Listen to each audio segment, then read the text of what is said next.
पारदर्शी शासन ने मध्य प्रदेश में इन्वेस्टमेंट के लिए काफी लोगों को आकर्षित किया है। यहाँ लैंड भी है, लेबर फोर्स भी है, माइंस भी है और मिनरल भी है, उद्योग की संभावनाएं भी हैं और ढेर सारे अवसर भी है, शिक्षित युवा भी है और स्किल वर्कफोर्स भी है। हर तरह से मध्य प्रदेश इन्वेस्टमेंट के लिए एक बड़ा आकर्षक केंद्र पूरे भारत में बना हुआ है। मैं आज मध्य प्रदेश की जनता को भी ये बताना चाहता हूं कि एक जमाना था जब मध्य प्रदेश को बीमारू राज्यों में गिनती की जाती थी। रोड, बिजली, सिंचाई, पानी की उपलब्धता, हर क्षेत्र में मध्य प्रदेश बीमारू माना जाता था।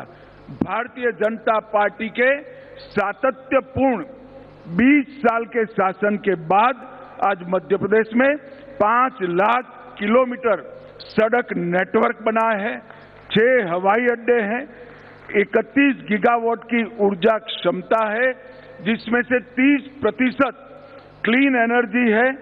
IIM, IIT, AIIMS, IITM, NIP, NIFD जैसे कई प्रतिष्ठित संस्थान मध्य प्रदेश के युवाओं को ये मौकों के दोहन के लिए योग्य बनाते हैं और देश भर में सबसे ज्यादा खनिज संपदा प्राप्त करने वाले राज्यों में हमारा मध्य प्रदेश है। मैंगनीज, कॉपर, रॉक फॉस्फेट, कोयला, चूना पत्थर, लोहस, कई सारे मिनरल्स मध्य प्रदेश में उपलब्ध है और आज एक प्रकार से मध्य प्रदेश देश का कॉटन कैपिटल भी बन गया है। देश का 25% ऑर्गेनिक कॉटन का सप्लाई हमारा मध्य प्रदेश करता है और मध्य प्रदेश फूड प्रोसेसिंग के लिए भी बहुत महत्वपूर्ण राज्य माना जाता है। राज्य सरकार ने 2025 के वर्ष को उद्योग वर्ष के रूप में बनाने का तय किया है और ईज ऑफ डूइंग बिजनेस के लिए जन विश्वास विधेयक पारित करने वाला मध्य प्रदेश देश में सबसे पहला राज्य बना है और मुझे विश्वास है कि सभी प्रयासों से मध्य प्रदेश पूरे भारत में टॉप अचीवर बनेगा। आने वाले दिनों में मध्य प्रदेश में जो पोटेंशियल है, एग्रीकल्चर पोटेंशियल, इंडस्ट्रियल पोटेंशियल, ये सारा 100% एक्सप्लोरेशन करने में टीम मध्य प्रदेश सफल होगी।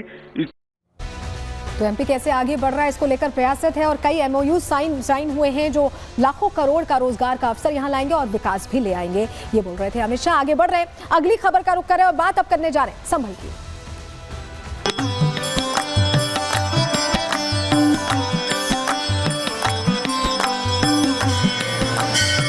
महाशिवरात्रि को देखते हुए इस मंदिर को सजाया गया है क्योंकि इस बात का अनुमान है कि हजारों की संख्या में जो श्रद्धालु हैं, जो कांवड़िए हैं, वो यहाँ पर पहुंचेंगे।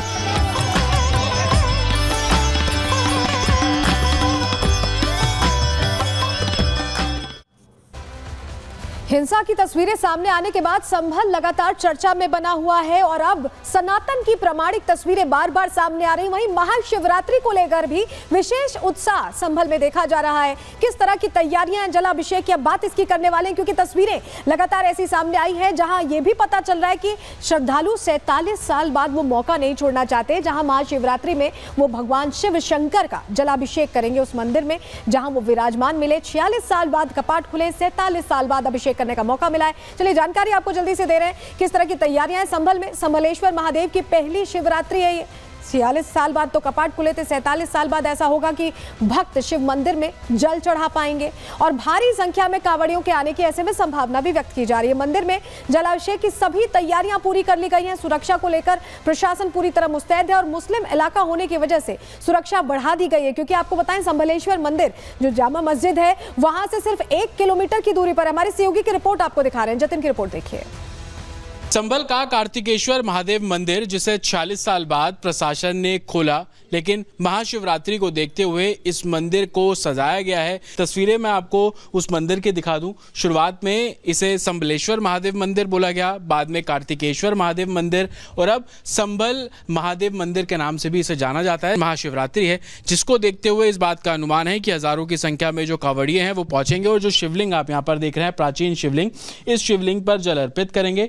इसी को देखते हुए इस मंदिर को पूरे तरीके से सजाया गया है। कल जो डीएम है संभल के, वो भी यहाँ पर मौके पर पहुंचे थे। उन्होंने इस मंदिर का जो सुरक्षा जायजा है वो पूरे तरीके से लिया और आप देखेंगे कि यूपी पुलिस के जवान यहाँ पर तैनात हैं और 24 घंटे जो ड्यूटी है वो यहाँ पर की जा रही है। देख रहे हैं कि मंदिर पूरी तरह से तैयार है और लोग सनातनी पहुंचने वाले हैं। ऐसे में सुरक्षा व्यवस्था भी पुख्ता रखी गई है, 3 लेयर सिक्योरिटी रखी गई है। इसके अलावा आपको बताएं कि पीएससी की भी तैनाती है, सीसीटीवी से निगरानी रखी जाएगी और वहीं कॉमन कंट्रोल रूम बनाया गया जिससे निगरानी बेहतर तरीके से रखी जा सके। एंट्री और एग्जिट गेट अलग अलग रखे गए, मेडिकल टीम की भी तैनाती की गई है। वहीं मस्जिद वाले रास्ते पर बैरिकेडिंग कर दी गई है एहतियातन। चलिए जरा आपको तस्वीर दिखाते हैं। संभलेश्वर मंदिर जब मिला था उस समय जामा मस्जिद को लेकर, हरिहर मंदिर को लेकर जो कोर्ट में मामला चल रहा था उस पर कहीं ना कहीं लंबी रात चल रही थी और हिंसा की तस्वीरें भी सामने आई थी और उसके बाद ये मंदिर मिला था। 46 साल बाद इसके कपाट खुले थे और हर कोई ये देखकर कहीं ना कहीं सुकून महसूस कर रहा था, क्योंकि सनातन में बहुत जिक्र है संभल का। और जब संभल से तस्वीरें सामने आई तो अपने आप में ये बताने के लिए काफी थी कि यहाँ पर सनातन का प्रमाण करने की जरूरत नहीं, यहाँ साक्ष्य बाकायदा हैं जो खुलकर सामने आ रहे हैं। क्या क्या अब तक संभल में सनातनी साक्ष्य मिल चुके हैं, आपके सामने जानकारी जल्दी से रखते हैं, आपको बताते हैं। शिवलिंग मिला जिसकी पूजा अर्चना करने की तैयारी है, गणेश जी की प्रतिमा मिली, इसके अलावा नंदी देवी की भी प्रतिमा मिली है, वहीं कार्तिकेय की भी मूर्ति मिली है। नंदी महाराज, कार्तिकेय, पूरा परिवार आप समझिए, विष्णु परिवार। उसके अलावा बजरंग बली की भी मूर्ति मिली थी जिनका रंग रोगन करके पूरे मंदिर को सुंदर बना दिया गया और लोग लगातार पहुंचने लग गए वहां पर पूजा करने के लिए। लेकिन आपको यह भी बताएं कि जिस तरह से यहां पर खुलासे हो रहे हैं, वहीं यह भी पता चल रहा है, क्योंकि मामला कुएं वाला जो है पूरा मामला, वो उसको लेकर कोर्ट में गए थे और अब ये स्टेटस रिपोर्ट फाइल करनी थी और स्टेटस रिपोर्ट में कई अहम जानकारियां हैं, सिर्फ कुएं को लेकर नहीं, जामा मस्जिद को लेकर भी अहम खुलासा हुआ है। क्या जानकारियां, चलिए आपको बताते हैं जल्दी से। दरअसल कुआं सार्वजनिक जमीन पर मौजूद है, ये जानकारी मिली है। हैरान करने वाली बात यह है कि शाही मस्जिद भी खुद सार्वजनिक जगह पर मौजूद है।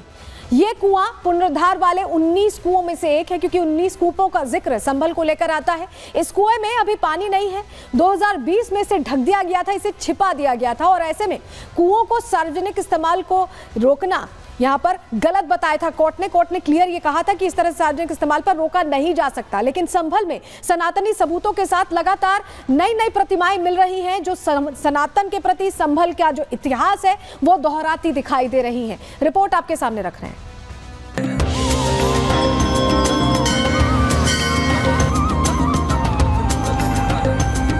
संभल नगरी में महाशिवरात्रि पर संभलेश्वर महादेव के जलाभिषेक की महातैयारी हो रही है। मंदिरों को सजाया संवारा जा रहा है, सुरक्षा के पुख्ता इंतजाम किए जा रहे हैं। भगवान शिव की नगरी संभल में भोलेनाथ के भक्तों में गजब का उत्साह दिखाई दे रहा है। 46 साल बाद खुले कपाट में बम बम की गूंज सुनाई दे रही है। महाशिवरात्रि के पावन अवसर पर भोले बाबा का जल अभिषेक करने के लिए कांवड़िए भी संभल के कार्तिकेय महादेव मंदिर पहुंचने लगे हैं, जिनका खास अंदाज में स्वागत किया जा रहा है। संभल में महाशिवरात्रि से पहले शांति बनी रहे, उसको लेकर आप देखेंगे कि जो कांवड़िए यहाँ से गुजर रहे हैं उन सभी पर जो दूसरे समुदाय के लोग हैं वो फूल वर्षा यहाँ पर करते हुए आपको नजर आ जाएंगे। साथ ही कांवड़ियों को यहाँ पर आप देखेंगे कि केले और फल है वो यहाँ पर दिया जा रहा है और फूल वर्षा जो है वो यहाँ पर की जा रही है। महाशिवरात्रि है और उसी के चलते ये फैसला लिया गया कि शांति जो है वो बनी रहे और उसी के चलते ये फूल वर्षा जो है वो आप देखेंगे यहाँ पर की जा रही है। खगुसराय के कार्तिकेय महादेव मंदिर, वेरानी शिव मंदिर और सदातबाड़ी शिव मंदिर में महाशिवरात्रि पर जलाभिषेक के लिए श्रद्धालुओं की भीड़ और भारी संख्या में कांवड़ियों के पहुंचने की संभावना है। खासकर कार्तिकेय महादेव मंदिर, जिसका कपाट 13 दिसंबर को 46 साल बाद खुला था। ऐसे में पूजा पाठ से लेकर सुरक्षा की निगरानी डीएम खुद कर रहे हैं। जिस संभल का जिक्र स्कंद पुराण में है, अब उसी संभल को उसके सनातनी रूप में लौटाने की तैयारी हो रही है। जिस संभल के 3 कोनों पर 3 मंदिर और 5 महातीर्थ की मान्यता है, आज उस संभल में सनातन के वैभव और गौरव को महाशिवरात्रि पर फिर से स्थापित करने की तैयारी है। Bureau report, Republic Bharat.